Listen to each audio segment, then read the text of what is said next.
Welcome to the Smiles Are Wild show, brought to you by Pediatric Dental Associates and Orthodontics. We know as parents that taking care of your children's teeth can be overwhelming. That's why every week we will bring you educational content to encourage and empower you. Thanks for joining us.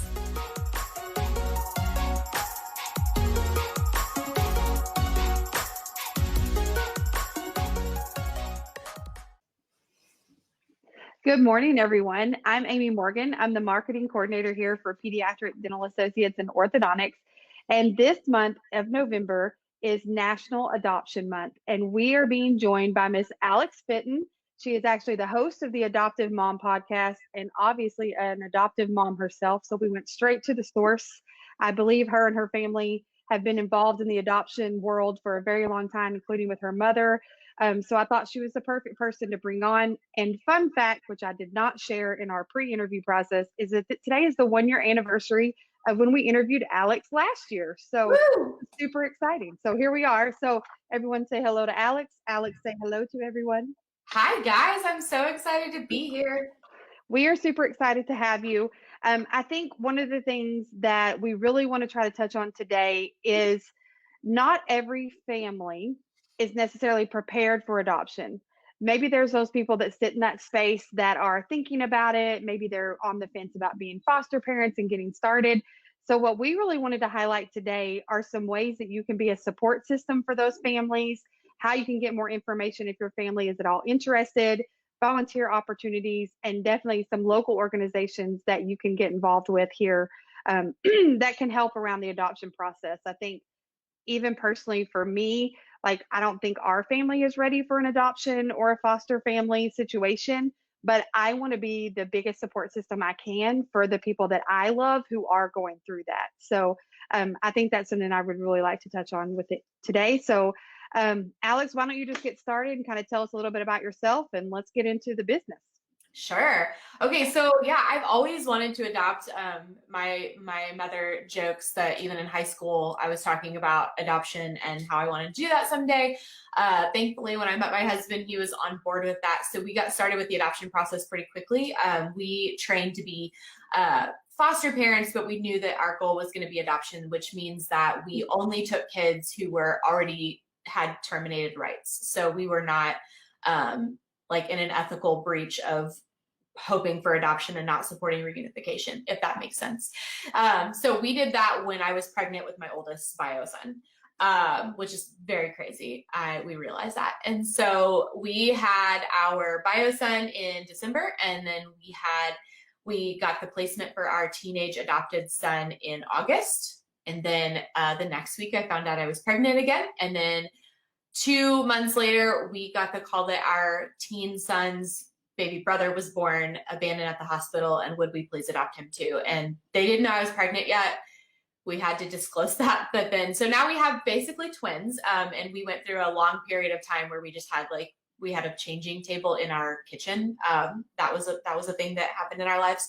And so we're through the fog of dying and drowning. And so now once I got a little bit on the other side of that, I looked around and I started realizing that there's so little support for adoptive families who that we're struggling to help people understand exactly what we're going through.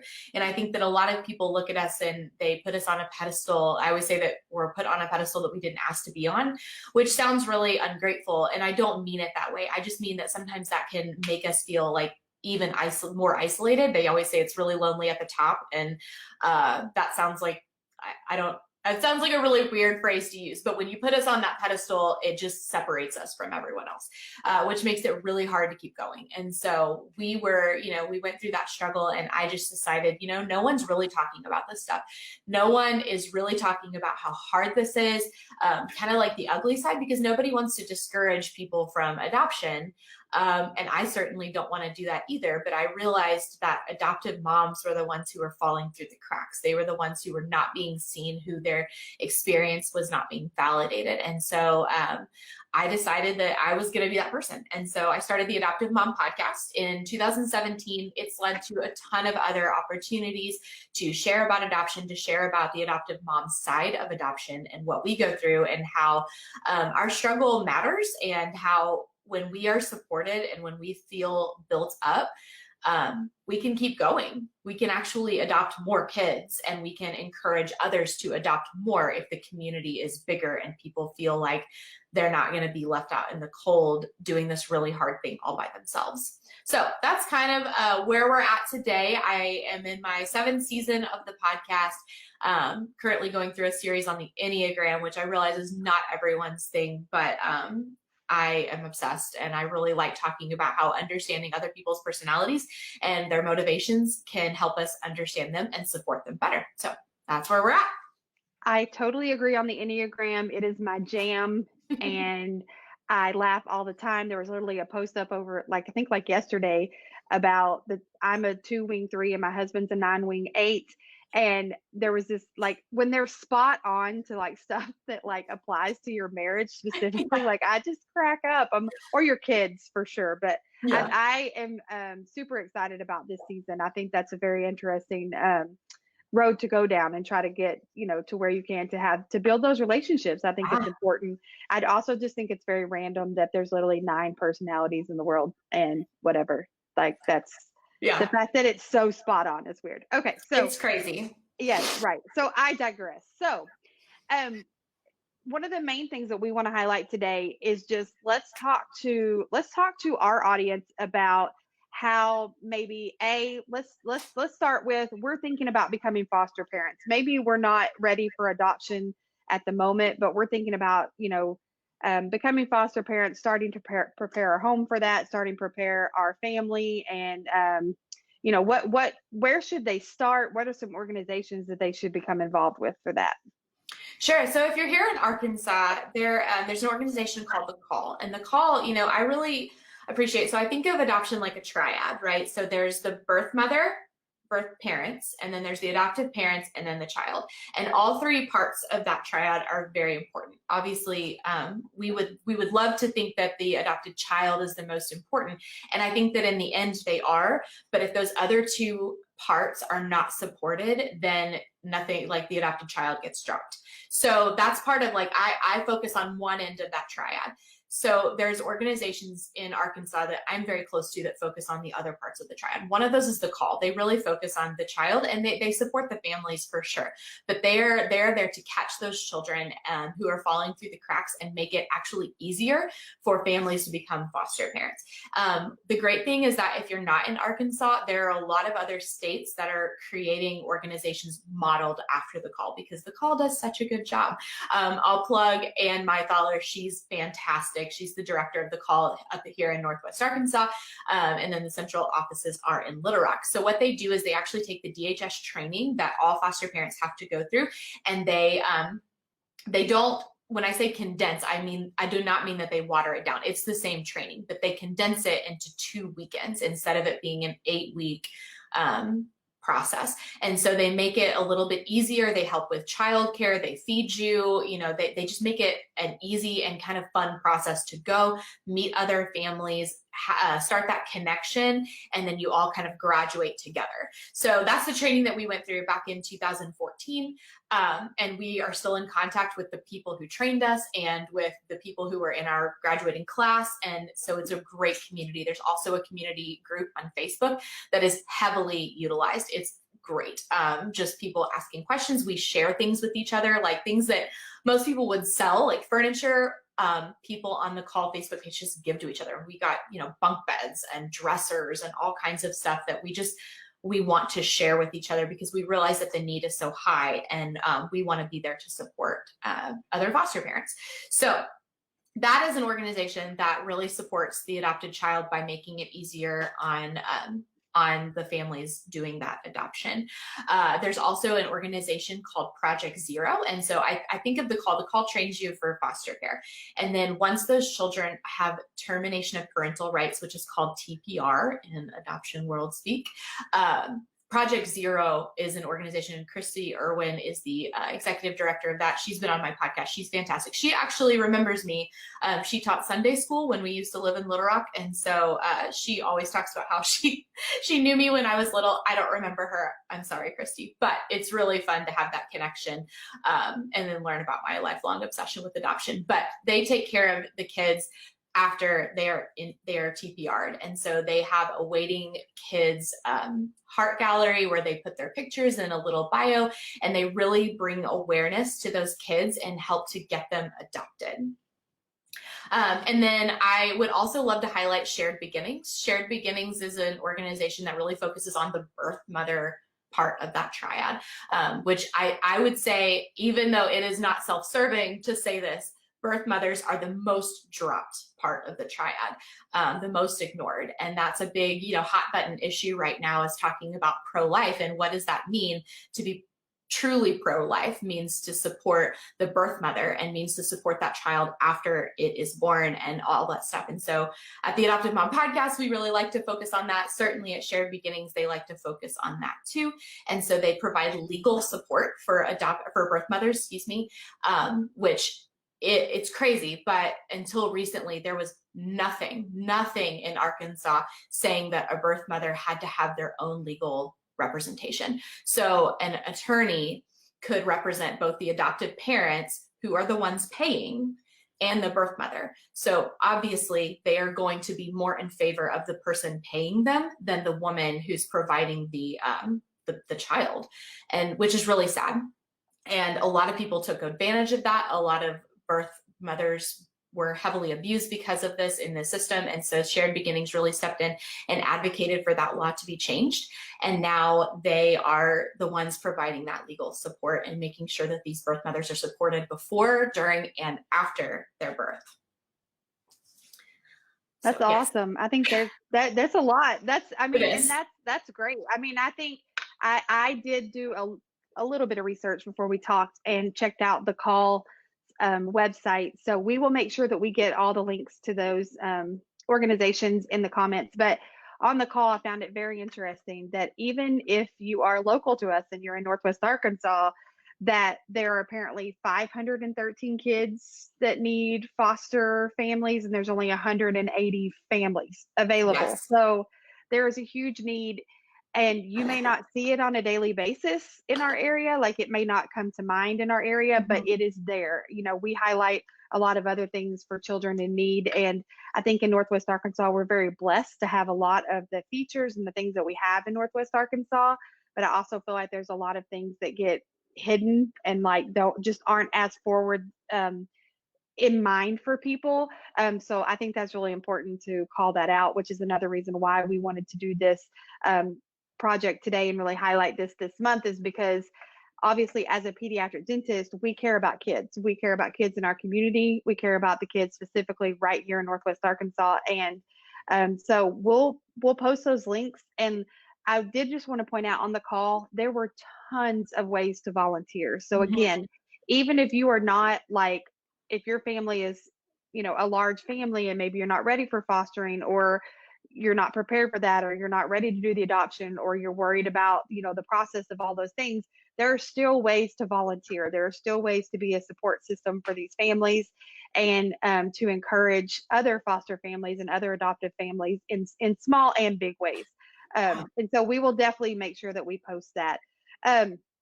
Real quickly, I'm going to try to keep this short and sweet because we know parents are busy. So is there anything else that you want to say to our audience, or anything else that you can do to encourage maybe just the individual who's watching today that's like, I want to help, I want to do something aside from these organizations, obviously, but is there anything that just comes to your mind that is not included in these organizations? Sure. Well, and really quickly, I would love to just tag along to what you said about volunteer opportunities. And I want to say that a lot of those can be so simple. Like I said, the call provides childcare for families who are training. People can volunteer to do that childcare for a few hours one weekend, and that's it. Like, you're done. So just little things like that are so incredibly helpful. Project Zero has volunteers drive children to their photo shoots for their heart gallery. Like, that's such a simple thing. You can drive. It's so easy, but that's the the simplicity of the volunteer needs and the volunteer just goals that you can have to support adoptive families in this way. So yes, thank you for saying that, Amy, because that's such an important thing to remember, is that it doesn't have to be overly complicated. You're not committing to a part-time job. It's just little ways that you can help the adoption community if you are not an adoptive or foster parent. So yeah, in the US alone, there are over 400,000 kids in foster care, and over 110,000 of those kids are waiting for adoption. 110,000. That's so many. And that's just one part of adoption. There's also international and domestic infant adoption, kinship adoption, lots of other ways. And so, yeah, only a fraction of those 110 plus kids actually get adopted. Over 20,000 of those kids are going to age out every year with no families. And those kids are at a higher risk for homelessness, unemployment, death, imprisonment, all kinds of things like that. So being the difference for those kids in even small ways is such a huge need. And as at the Adoptive Mom Podcast, I feel like it's my job to really support, like I said, the adoptive mom, validate her experiences, talk about not how she can do better, but how she's already killing it. And so I always encourage people to, the number one way that you can support us is by listening and believing us and validating our experience. Tangible things like meals and help with childcare and stuff like that. Those are great. Like, I would never, ever, ever turn down a meal. That is so helpful. But a big, huge way that you can support is just by being there and not turning away from us because things are hard to hear. I think that's the thing that is so hurtful, is when we have friends that are like, you're a little too difficult for us, so I'm out. And just, plugging you guys at PDA&O, that's where our kids go. And we have one kid in particular who has a lot of higher needs because of drug exposure in utero and, genetic conditions and everything like that. And so going to the dentist can be very traumatic for us, but everyone on your staff is so amazing. And that's such a support to not have to feel embarrassed, but to feel like they get it. They do not judge us for this. They are there to catch us. And any service provider, like a dentist or a doctor or anything like that, who does not make us feel like we are in the wrong or we are messing up or we are screwing it all up, is so much more helpful than you guys could even imagine. So thank you for that. Yeah, I really appreciate that. And that is something that our staff is trained on. There's specifically our hygienist. We have 7 actually registered dental hygienists on staff. In their schooling, they go through a lot of things for special needs patients, trauma kids, all those things. And the biggest thing, like adoptive children, foster children, any children on the spectrum, any children with any type of special needs, is, I think a lot of parents have that fear of, this is one more place I have to take them where something's going to go wrong and someone's going to judge me. And I've never deemed PDA&O this, but we are definitely the judge-free zone. Like and kids don't love the dentist in the first place.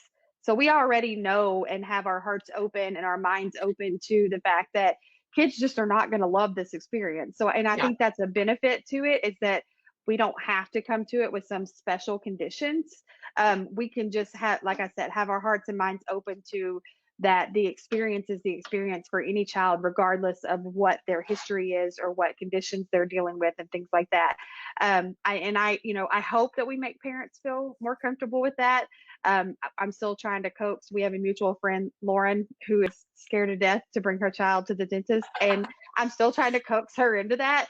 And so it is a process. I mean, regardless of the situation you're in.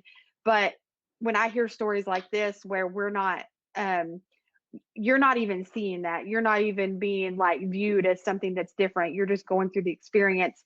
And the girls are just, they're handling it. They're taking care of that. Like, that's one of the hugest compliments that we can get, especially as a pediatric dentist in this area. I see a lot of that in comments on Facebook and things like that as well. And so those things they warm my heart, because it means we're doing what we were made to do. So I really appreciate that. And that just shows that being trauma informed is not, like I said, it's not some special class or certification that you have to get. It's just about being aware and not turning a blind eye to things because it's scary or hard. And so when people, that's like kind of, I'm trying to think of a good example that's not like problematic, but it's like, all I can think about is like a few years ago when people were wearing safety pins on their shirt. And that was like their silly way of being like, you're safe with me. And like I said, that might be problematic, but trauma informed to us is that it's like, are you trauma informed? Oh, good. Okay. we're safe with you.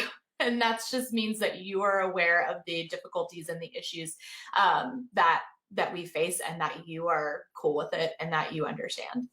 For sure. And I'm really glad you brought that up. That wasn't even on my agenda. So, thanks. So in closing, I just want to say, I want to highlight and just talk. I know you talked a little bit about why you started the Adoptive Mom Podcast.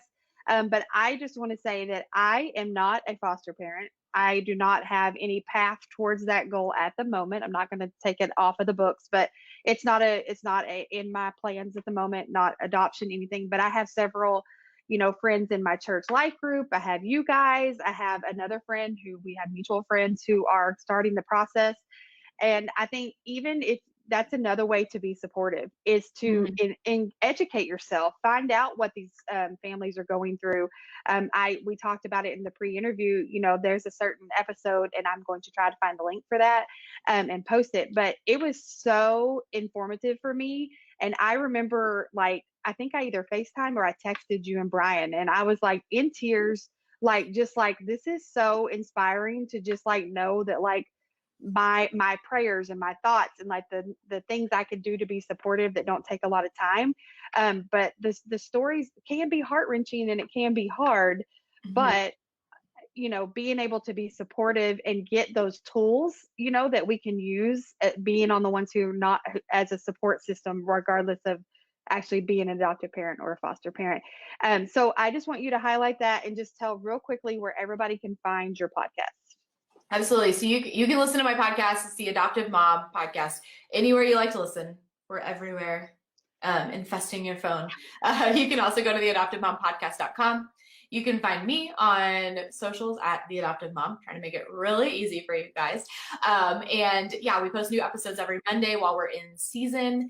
I do 2 seasons a year, and you can find me on social media and email list and everything else in the even in the breaks of those seasons. But yeah, just trying to bring awareness and be inclusive on different people's stories, and highlight even support systems. I have a lot of support system episodes, people who are just like you, who have not adopted and may never, and you just want to support and be there for us, and that's so important. Yeah. All right. Well, thank you so much for joining us today. We really super appreciate it. I'm going to sign you off of here and let you go take care of your stuff. All right, guys. So you may be wondering why we cover topics like this. This may not be something that you're thinking why is my dentist talking about adoption and things like that? But I hope that you've been able to see over the last 1.5 years or 2 years that we've been trying to do some more of this content, that you are seeing that we are doing this to support our communities in all the possible ways that we can.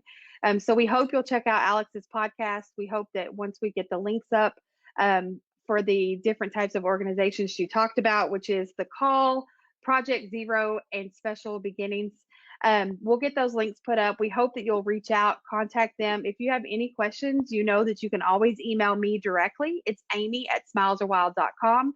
If you're watching this on Facebook or you're seeing some information regarding this on Instagram, you can always shoot us a message in the direct messenger portion of this of social media. And you can always go to our website and send a message through our website messaging center there. There are numerous ways for you to contact us. We just want to be a resource for you. We're hoping that this will help for you to support families that you are in contact with that may be in the adoption phase, are adoptive parents, foster parents, any of those things. We also have a direct connection to Alex. So if you need any information on any of those programs, I'm sure we can get that information for you. Again, it is November. It is National Adoption Month, and we hope that this video has given you some information that you can use right now to get started to help support some of these families. We appreciate you guys watching, and we'll see you again soon.